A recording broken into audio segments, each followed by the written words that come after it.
Мен сіздерге Каспида рассрочка 12-24 айға қалай рассрочка жасау керек екенін түсіндіретін боламын.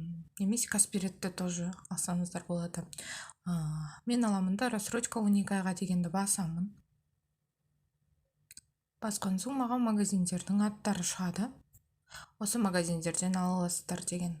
И астында мен оформить рассрочку дегенді басамын. Өзіме керек сумманы жазамын.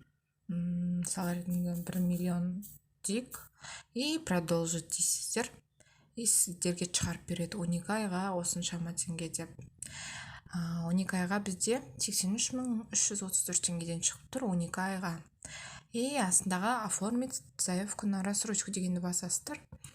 И сіздің заявкаңыз на одобрение или заявкаңыз не одобрено деген жазу шығатын болады. Пайдалы ақпарат болған болса, маған лайк, комментарий жазып қолдау білдіріп кетіңіздер. Рахмет.